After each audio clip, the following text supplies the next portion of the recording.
一解困，今日嚟到旺角又欣欣。冇錯。咁啊，黃永咧就好快會翻嚟啦。啱啱世界盃之旅終於完結，你睇我哋個樣謝晒。今日其實我覺得全香港得欣欣比較精神啲，係啊因為佢冇睇。佢如果我影埋我哋嘅製作人員咧，一樣嗰啲全部都一樣。頹啊！琴日嗰場波都算做對阿根廷嚟講都唔係一場好太悶嘅波啦。即係如果佢對荷蘭嗰場真係悶到人都癲啊！即係又加時又12碼咁樣。都加時。琴日都加時，咁但係都要加到115分鐘先入波。全港我覺得係唯一有就係球。全港嘅全港波迷嘅嗰個絕望係絕望於唔係佢加時入波，係佢要加時。我諗我幾想喺嗰個即係唔好90分鐘內完成嗰件事，即係唔好加時咧。可以瞓多半個鐘。係啊！哇！但係真係好絕望咯，即係要加時嘅時候。咁因為即係加時，一係就俾埋我睇12碼啦。咁啊，即係盡興啲。咁但係就115分鐘。可以出門口食早餐㗎。係啊，德國隊咧就入1-0，就小勝咗呢個阿根廷，成為咗世界盃冠軍。咁我都預期到咧，預示到可以明天咧嗰個頭版嗰個情況都係世界盃啦。咁但係今日咧冇世界盃，有啲咩新聞咧？係就係呢個哇！你睇下幾多 DSE 啊，文憑試單12狀元破紀錄。呢個就係用一個好樂觀嘅方法去睇啦。佢話睇下，你睇下，如果用星島同蘋果咧，你會發生咩事？兩個完全係兩回事。一個就話破紀錄啦，12個狀元。蘋果就話中文科死亡之卷啊，毀半數考生嘅大學夢。係一個極端嚟講，一個就話哇今年破紀錄，好多嘅狀元出咗嚟。一個就話破咗好多人嘅美夢。哇！真係咩事？咁啊，明報都係用破美夢破紀錄嘅。嗱，有兩邊啊。情報都係。情報都係破紀錄。咁唯獨是咧，就係呢個蘋果咧，就係話中文科死亡之卷。咁好似活喺第二個世界咁樣。咁但係其實再細睇咧，又的而且確都幾值得人留意嘅。因為破紀錄嗰啲年年都有得破㗎嘛，係咪先？今年有12個狀元，可能下年有13個啊、14個。咁但係阿蘋果個焦點咧，就話咧原來有啲好叻，即係考英文考得好叻嘅同學仔喺考中文嘅時候咧，肥佬。咁所以咧，唔好以為自己英文好，中文都要好先可以入到大學。其實係冇必然關係嘅喎。係啊，即係，但係我又想講，如果寫文章好睇，英文好，係幫助你寫中文文章好睇嘅，呢個係真事。但係考試嚟講咧，係冇必然關係。係，咁就話有240名嘅考英文科嘅同學仔攞5級或以上嘅成績。咁但係咧，肥佬咗中文。咁呢班人咧就大家就因為你知香港人咧就覺得咧，通常話英文好嘅，咁你個人係會比較叻啲嘅。即係大家個印象啦，你做嘢又好，出嚟做嘢又好，或者你嘅同學都好，哇！你英文啦啦聲，你嘅成績一定好啦。咁但係今次否定咗你英文啦啦聲，中文肥咗佬，咁就變咗入唔到大學啦。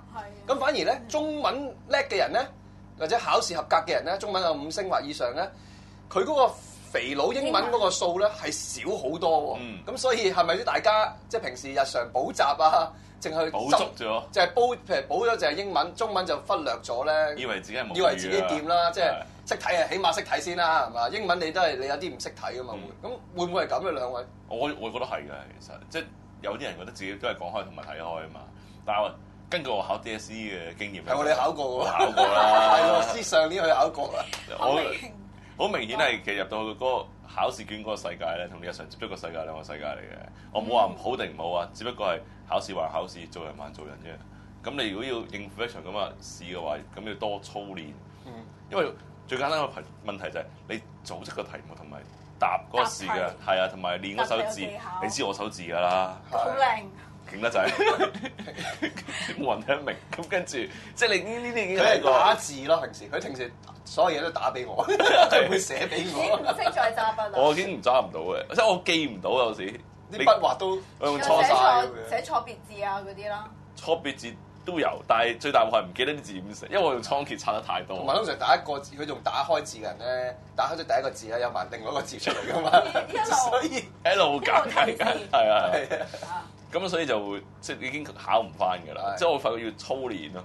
咁如果係咁嘅話，即係你如果兩科都係嘅話，就要溫就溫足兩科，同埋習慣個考試模式咯。冇諗住母語唔關事嘅完全。係兩套唔同嘅系統嚟嘅，你中文同英文。咁我想知係日常同考試係兩套唔同嘅系統。再加上中英文已經又係兩套唔同嘅系統。係啊，即係考試還考試呢個時候分得好清晰嘅其實。欣欣點睇咧？即係中文差喎，英文考得好嗰啲中文會差喎。即係今年又出現咁嘅情況，有200幾個考生咁樣肥佬。其實我諗咧，要去我哋自己香港要去諗下咧，我哋行咗兩文三語呢一套制度嘅時候咧，其實係一個乜嘢嘅現象？而家應該開始咧，慢慢地浮現。有一啲朋友咧就係、即係你會見到可能係比較專攻英文咁樣樣，跟住有一啲朋友咧就係、中英文都麻麻地。咁其實我哋再睇多3、5、7年之後，咁其實我諗我哋要去睇一睇，就係我哋班年輕人佢哋嘅兩文三語嘅能力究竟係去到邊度？其實睇翻嗰個即係一個表啦，12年同14年嘅比較咧，即係3年裏邊嘅比較咧，其實淨係得應該咁講啦，通識都跌得好緊要，90%嘅人之前係達標嘅，即係喺12年嘅時候一路跌啊，13年得88%，今年淨14年得87%嘅。我諗同第一年咧放寬啲賣大包咧有關係嘅。咁你第一年你啱啱實施，你驚好多人考唔到咧，你就會嘈你個制度啊嘛。咁你第一年咪賣大包啦。無論係卷定改卷。改卷啦，咁啊見你有求其答到啲嘢都俾分你。咁而家好似收翻緊條線咧，咁咪冇多人嘔翻出嚟就含肥佬咯。係啊，但係有啲考生都埋怨嘅，就考試嘅時候咧，佢話：哇，點解啲問題全部涉及啲政治嘅，好沉悶啊！即係中文試題啊，甚至通識嘅試題都關呢個政治事。咁佢哋就覺得即係好討厭，或甚至乎唔識答，因為可能平時比較少留意。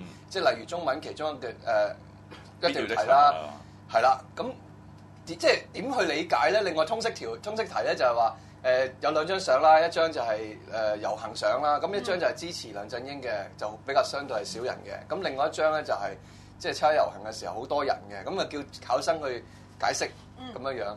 即係考生望到嘅時候，有啲就唔知咩事。咁佢即係佢直情覺得係兩班人同一班人嚟嘅。有啲學生講翻出嚟，根本都唔知嘅。如果係咁，呢個學生本身有問題咯，我覺得。反正都冇問題啊。咁話明通識啊嘛，咁你都要掌握到個情況。係咯，你起碼有睇新聞係嘛？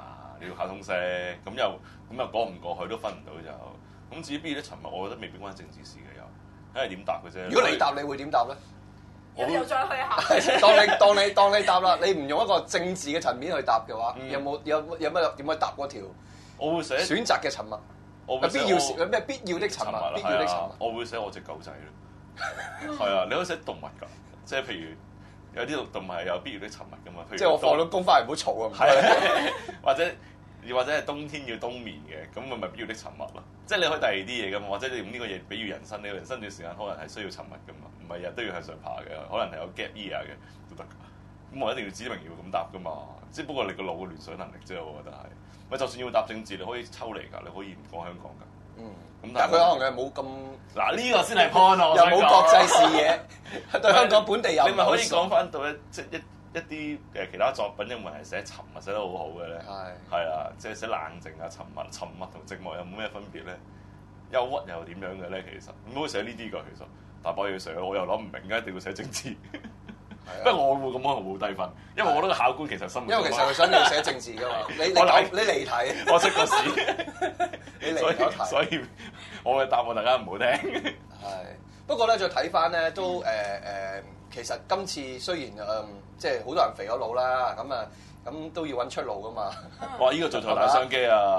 我見電視買咗好多廣告啦。報紙都係，今日報紙我見副學士學位係啊，一大堆嘅。即係睇到你好似感覺上唔合格，係好多出路嘅。咁可以好多嘅選擇嘅。你可以去英澳樓啦、美加啦，嗰啲係富有啲啦。你可以去瑞士酒店管理教育啦，實踐呢樣嘢啦。你冇咁富有啊，留翻喺香港啊，有 Ivy 啊，到咩職業先修啊，好多呢啲咁樣嘅廣告。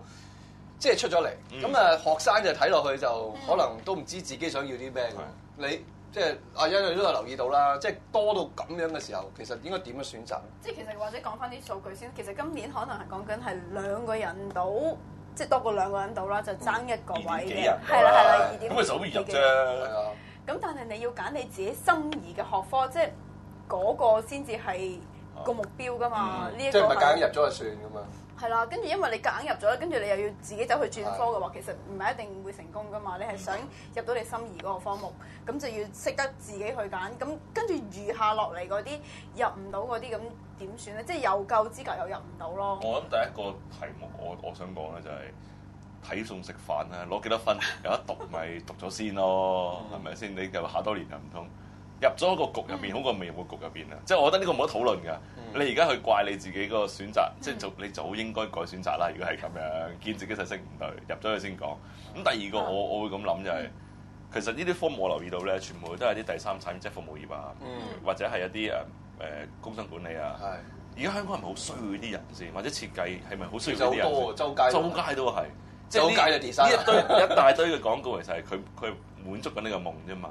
但係我諗後生仔要諗清楚就係，我唔係話你哋差，但係你喺個考試度既然已經玩輸咗一次，咁你應該係咪要面對現實一啲咧？即係你玩輸咗呢度嗱臨，睇下個市場有咩需要，你去 fulfill 個市場先，揾咗第一嚿先咧。即係希望快啲讀完啦，揾咗錢先，係啦，有飯食先。係啦，處理咗嗰個基本問題，即係而家你處理唔到嗰個問題啊嘛。即係現實就係咁諗咯。我唔知大家可能大家覺得好唔認同我講法，就係我後生要，但係呢後生先易適應嘅，即係你唔通我如果講真，即係人哋話50歲轉行好困難，係㗎，所以你可以25歲就諗佢咯。即係好似講我哋香港而家最需要人力方面咧，就係講緊基建啦，即係譬如嗰啲紮鐵啊、嗰啲工種啊、想地盤工啊，嗰啲全部都係標榜都係一啲好人工比較好，同埋咧你個時間比較短嘅時候，你就可以去到師傅級嘅時候咧，跟住會晉升嘅機會係見得多，因為而家冇人入行啊，即係你叫後生仔去做呢啲建造業嘅，佢哋覺得辛苦，咁但係對於可能一啲年青人，而家譬如淨係望住自己，以為自己望到呢啲咁多嘅副學士嘅學位嘅廣告，諗住自己做完做唔上啦。譬如我去考一個文憑，去講好似畫畫咁樣，或者我去設計咁樣。其實而家出邊嘅人同你競爭嘅人，可能仲多過你2個人去攞個學位，係講緊幾百個人同你爭緊同一份工嘅，即係因為太多人都係去讀嗰啲嘅科目。頭先問話好多人英文 OK， 中文唔 OK， 呢班同學要留意啊！即係因為全球都有個現象嘅啫，所有先進國家咧所有後生仔都唔願意做呢啲重型嘅工作。其實全球包括澳洲、美國都係。你諗下，如果你英文好又識紮鐵，其實你嘅前途係世界性嘅。係啊，周圍都澳洲大把都要，出個未來，出緊未來。其實你唔好諗，你即係如果你只係掛住睇住香港，或者淨係掛住睇住你呢條路嘅話咧，咁我覺得你睇嘢太窄咯，就係唔識答必要的沉默嗰樣嘢，有時係必要的選擇嚟嘅。係咁，不過老實講又唔係啊，即係全部都係年青人嘅。我諗好大部分嘅情況都係因為父母嘅關係，即係父母覺得你係去讀傳統嘅，即係譬如醫啊、律師啊嗰啲讀唔到唔緊要，咁你都同我有份工，你唔好同我講話我理想係紮鐵咁樣，即係紮鐵佢覺得係真係唔係一條出路。咁但係而家你諗下，嗰啲先係一個賺錢嘅商機嘅時候，即係我同Alex而家兩副咁樣嘅身軀都紮唔到啦。如果唔係嘅話，我都考慮下去紮鐵。紮鐵，因為你個出路真係廣好多，同埋你基建嘢全世界係啊，因為你我唔係話一定你學佢點樣紮完之後，其實你有晉升噶嘛，你可以做一個管理層噶嘛，慢慢咁升上去。因為嗰啲係真係需要有即係有人喺度，有啲新血喺度。話時話喎，如果真係基建嘅真係熟咧，巴西2年後有奧運嘅咯喎，可能就請人咁就直接飛過巴西做。不過我見你攞住呢份，你攞咗好耐啦。我想知道想講嗰一大堆咩嘅？係因為今日咧再嗰個報紙呢個落去就係講緊頭條日報呢個我真係拗晒頭。全港走光黑點原創方最透視，咁成為咗頭條日報嘅即係頭版新聞。即係其實呢個就係民建聯之前做嗰個，即係每定期佢都有每年都有其實每季啊幾個月有一次㗎啦。咁佢就講翻一啲即係女士要注意嘅地方啦。即係我唔明點解頭條日報今日揀咁多份好多嘢可以講啊？點解揀呢個？即係做個頭條 A1。係啦，頭條 A1，即係點睇咧，女士？你睇到呢啲咁嘅報告？其實我第一樣嘢諗起嘅咧就係原創方，其實我諗起咧就係之前嗰啲好多熊貓，嗰個地方咯，即係我最透視咁即係睇熊貓睇得最近係嘛？係啦，即係但係其實咧呢個係即係女士嘅話會係好關心嘅，其實就有真嘅。咁其實佢做呢一個你俾我睇到嘅咧就係佢去諗住應該係咧就係跟蹤一下、追蹤一下，就係有冇改善到。應該係咁樣。但其實女士嚟講，係咪平時着即係裙嘅時候都會特別注意咧？即係你着褲又即係女性可以着褲又可以着裙噶嘛？即係譬如我選擇唔同嘅日子，我着唔同嘅服裝嘅時候，係咪個警覺性都會即係有啲唔同？警覺性係有唔同嘅，呢個第一樣嘢，同埋第二樣嘢咧就係唔係淨係關心自己㗎，我哋好得意㗎，我哋關心人哋，人即係見到隔離嗰個女孩子好似唔為意嘅話咧，都會提㗎。哦，你會提佢，咁其實根本就唔需要個黑點啊，即係唔係大家即係行嘅時候警覺性都咁高啦，我冇理由我唔知蘋果嗰條透明橋，如果我特登選擇着條裙嘅話，咁即係我去行嗰個地方。其實有陣時候可能真係唔覺意嘅，即係唔為意，但係即係有個咁嘅樣睇完之後就會深刻啲係嘛？係啊，你點咗出嚟嘅，咁你咪知咯，即係。咁啊，真係。但係你就咁樣去做，即係大家我諗相確嘅地方就係佢今日放咗呢一個嚟去做頭條啫。反而我真係覺得佢係想俾啲壓力嗰啲商，其實一路講緊咧，就希望啲商店設計嘅時候可唔可以顧及女性嘅感受？點解啲商場會設計咁多透明嘅玻璃，令到女士容易走光咧？即係即係佢個商希望佢個責任放翻喺商場嗰度，令到咧即係商場可以做翻啲嘢咁樣樣。有啲商場都配合嘅，尤其是我見到政府嗰啲領匯嘅商場，佢本來係走光黑點裏邊其中一個，可能磨砂，跟住又磨咗砂，咁有啲咁嘅情況嘅。咁啊，好啦，個頭條日報今日呢個頭版新聞，就即係希望大家關注啦。咁但係最關注咧就係 DSE，咁今日啲同學仔放榜啦，咁都要同啲同學仔加油啦，係嘛？希望唔好淨係諗讀書，其實可以做一啲路有好多條嘅。係啊，唔一定要做 designer 嘅，紮鐵其實都係一個好嘅出路。一定要升學嘅，呢個世界好多方法。